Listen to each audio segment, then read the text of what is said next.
ያው እሷ እንደምትወድ አውቃለሁ። አንተም ብትሆን ከእሷ ጋር ረጅም ጊዜ ያሳልፈሃል። ቆይ ምንድን ነው የምታስበው? አይባልም። እኔ አንቺን በማንም አላወዳደርሽም። አንቺ እነ ቃጅል እንኳን ድጋሚ ቢፈጠሩ እነ ሞናሊዛ ድጋሚ ቢፈጠሩ ከማንም ጋር አላወዳደርሽም። አብሽቅ ስለም እንደምታወራው ጀመር። በቃ እኔ ላገባ ነው። እኔ ነርሳኝ በቃ እኔ አልችልም። እኔ አንቺን መርሳት አልችልም። ሞቼ ድጋሚ ቢፈጠር እንኳን አንቺን መርሳት አልችልም። አንቺ ማለት እኮ ለእኔ ፀሐይ ነሽ። ስለ ልጅ መውለድ ዳጣ፣ እቺ ልጅ አሁንም ትወደኛለች። እሺ ምንድን ነው ማድረግ ያለብኝ? ማለት እየተጎዳች ይመስለኛል። ዝም ብዬ ሳያት በቃ በውስጧ ብዙ ነገር ታስባለች። ያ ደግሞ እኔን እየጎዳኝ ነው። እናማ ምን እናድርግ ዳጣ? ቀለበት አድርግላት። እሷ እኮ ለምርቀቷ ቀለበት እንድታደርግላት ነው የምትፈልገው። ዳጣ ቁም ነገር እያወራሁ ነው፣ እየቀለድኩ አይደለም። እኔም ቁም ነገር ነው እያወራሁ ያለሁት። አላውቅም ዳጣ፣ እኔ አሁን እየጨነቀኝ ነው። በቃ ለአባዬ መናገር አለብን። ምን ብለን ነው የምንናገረው? በቃ እንደተዋደድን ነው ከኔ ጋር እና ሌላ ሰው ወደድኩ እንዴ? አይ ናታ፣ አይሆንም።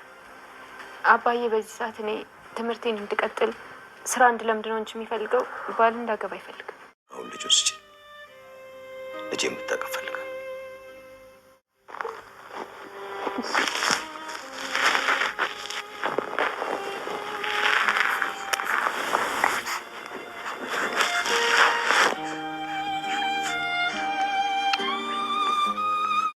ናታንን አለቅም ብላ እንግዲህ ሞጭጫ ይዛለች። አብጌል ደረጀ ደግሞ ናታን ከኔ ውጪ ለማንም አይሆንም እያለች እየተከራከረች ነው የምትገኘው።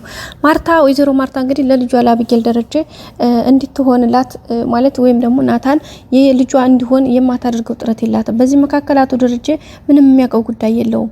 ቢያውቅም እንኳ አይቶ እንዳላየ ሰምቶ እንዳልሰማ ነገሮችን ማለፍ ልማዱ ብሏል። ግን በዚህ መካከል ያለችው ዳጣ በጣም ግራ ተጋብቷታል።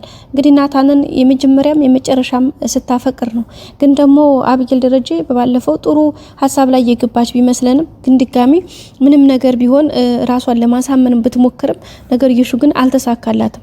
ምን መሆን እንዳለባቸው ግራ ተጋብቷል። ቤተሰቦቻችን እስከ መቼ የሚለው ነገርም ደግሞ የበለጠ ግራ ተጋብቷል። እንግዲህ እንደሚታወቀው ናታንና አብጌል ተደጋጋሚ አሁን ላይ ሀሳቧን እየገለጸችለት ፍቅሩን መቼም እንትን እንደምትለው እንደማትተው ተደጋጋሚ እየገለጸችለት ነው። ናታንም ደግሞ ይሄን ነገር ታይ የሚቀየር ነገር የለም ቢላትም በፍጹም ልትሰማው አልቻለችም። እንግዲህ ዳጣ ስትመጣ እንባዋን ለማበስ ነገሮቿን ለማስተካከል ትሞክራለች። ግን ደግሞ ካቅም በላይ የሆነባት የፍቅሯ ኃይሎባታል። በባለፈው እንኳን ነገሮችን ለመተው ከኔ በላይ በቃ ዳጣ ስለምትወድህ በቃ ለሷ ብዬ ትቻለሁ ወይም ብላ ብትልም ግን ደግሞ አሁን ላይ ነገርዮሾቹ ከምታስበው በላይ ሆኖባታል። ያ ማለት ከቁጥጥሯ ውጭ ሆነውባታል። ከሁሉም በላይ ፍቅሯ ኃይሎባት እንግዲህ ፍቅር ኃያል ነው። ፍቅር ስሜት ነው። ፍቅር ስሜት እስከሆነ ድረስ ደግሞ ፍቅርን መገደብም ሆነ መከላከል አይቻልም።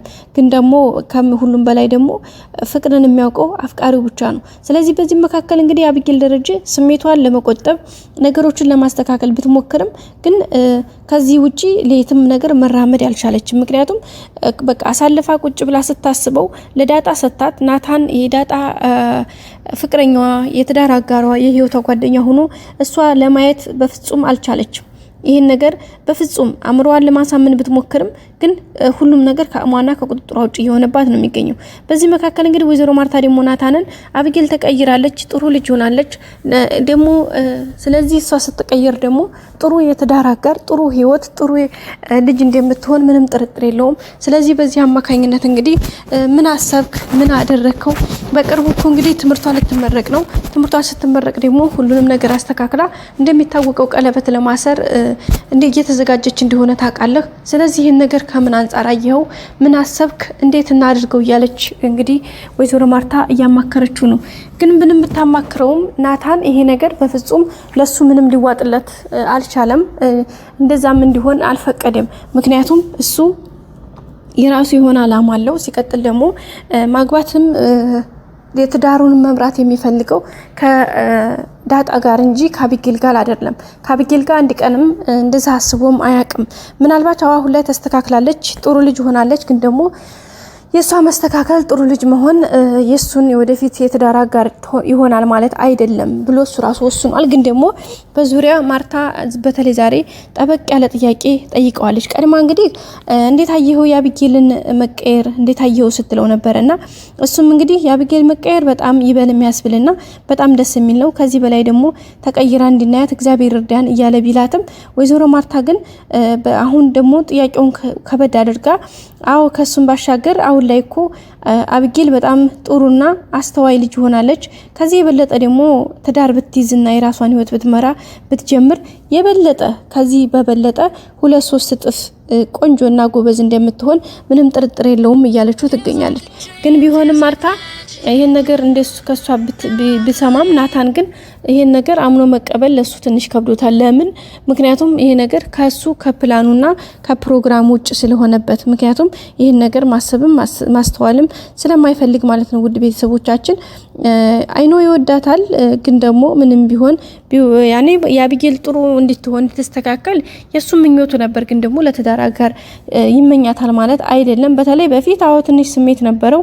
ግን ዳጣ ወደዚህ ቤት ከመጣች ጀምሮ ሙሉ በሙሉ ስሜቱን ተቆጣጣሪ ያለችው እሷ ነች እንጂ ናታን አይደለም ማለት ነው። ቤተሰቦቻችን በዛ አማካኝነት እንግዲህ ዳጣንም በባለፈው እንግዲህ እሷም ተደጋግማ ነግራው ነበረ እንደምትወደው እንደምታፈቅረው የመጀመሪያውም የመጨረሻውም ወንድ እንደሆነ ነግራዋለች። ከአባቴ በመቀጠል ለመጀመሪያ ልቤና ማንነቴን የሰጠሁት ወንድ አንተ ስለሆንክ እንዲሰበር አልፈልግም፣ አደራህን ናታን ምን ይሻለኛል ብላ ነበር እንትን ያለችው። ደሞም አቢጌል እንደምትወድ አውቃለሁኝ ራስ ወዳድ ሆንኩኝ ማለት ነው ወይስ ምን እኔ ግን ምንድነኝ እያለች ራሷን ስትወቅስ ለራሷ እንግዲህ ጥያቄዎችና መልሶችን ስታመጣ ስትወስድ ነበር የነበረው። ግን በዚያ መካከልም ቢሆንም ነገርዮቹ ትንሽ ካቅሟና ከምትጠብቃቸው በላይ ሆነውባታል። በጣም ነው ከቁጥጥሯ ውጭ ሆነባት። ያው ይሄንም ሆኖ በዚሁም ሁኔታ እንዳለ ሆኖ እንግዲህ ነገርዮቹን ለማስተካከል የምትችለውን ያክል ስታደርግ ቆይታለች ማለት ነው። ውድ ቤተሰቦቻችን ግን አሁን ዛሬ በመጨረሻ ነገርዮቹ ትንሽ ከበድ ብለው ለጋሽ ደረጀ ለአባዬ መናገር አለብን ይሄ ነገር ምክንያቱም በድብቅና በሽሽግ እስከመቼም አንደርስም። ስለዚህ ባክሽ ዳጣ ይሄን ነገር እናሳውቅ ቢላትም እሷ ደግሞ ማሳውቅ ፍጹም አልፈለገችም። አንደኛ እኔ ብዙ የራሴ የሆኑ ጥያቄዎች አሉብኝ። ጥያቄዎችን መጀመሪያ መመለስ አለብኝ። ከዛ በመቀጠል ደግሞ ከጥያቄዎች ባለፈ አባዬ ይሄን ነገር ቢሰማ በጣም ይባስ ይናደድብኛል። ምክንያቱም አሁን አባዬ እኔ ላይ ትኩረቱ ትምህርቴን እንድማር ስራ እንዲለምድና ራሴን ሆኜ እንዲቆም እንጂ የሆነ ስለ ፍቅር ወይም ደግሞ ስለ ትዳር የሚያስብበት አሰላል አይደለ አባዬ እናደዳል። ስለዚህ ነገር መናገር የለብንም በማለት ነው የመለሰችለት። ናታን ግን ለቤተሰብ አሳውቀው ዳጣ እንደሚወዳት አሳውቀው ከአቢጌል ከምትላቸው አንፃር መሸሽና እንትን ማለት ይፈልጋል። ግን ደግሞ እሱ ማድረግ አልቻለም ማለት ነው። ውድ ቤተሰቦቻችን ለሁሉም ነገር እንግዲህ ሁሉም በትዕግስት ነው የሚሆነው። ያለውን ነገር ለማስተካከል እየሞከረ ነው ናታን። ግን አቢጌል ደረጀ በቃ ተደጋጋሚ ወደሱ እየመጣችበት ነው። ግን ደግሞ ያው እንደ በፊቱ ድርቅ ብላ ኘኝ ባትልም ብቻ ግን ቁጣው የሆነ ስሜቱ አለ። እየመጣችም እንግዲህ ክላሱ ሳይቀር ድንገት ትመጣለች፣ ዘውባ ትገባለች። ግን ደግሞ እንደገና ይቅርታ ብላ ስሜቷን ራሷ ገታ ትመለሳለች ማለት ነው። ይሄ ደግሞ ያው ለጊዜው ሀሪፍ ነው። ግን ደግሞ ሀቹ ትንሽ አሳሳቢ ነው የሚሆነው ምክንያቱም ይሄ በዚህ ከቀጠለ ነገርዮሹ ትንሽ ከበድ ስለሚል ማለት ነው። ውድ ቤተሰቦቻችን ያው የሆነው ነገር በዚህ ልክ ነው። እንግዲህ ቀጣዩ ደግሞ መልካም እንደሚሆን ተስፋ እናደርጋለን። አቶ ደረጀም እንግዲህ ነገሮችን ለማስተካከል ዳጣና እናቷንም ለማስተዋወቅ ፕሮሰሱን ጨርሷል። በቀጣይ አዲስ ቪዲዮ እስከምንገናኝ ላይክ፣ ሼር፣ ሰብስክራይብ አድርጉ። በያላችሁበት መልካም ጊዜ ባይ። እወዳችኋለሁ ባይ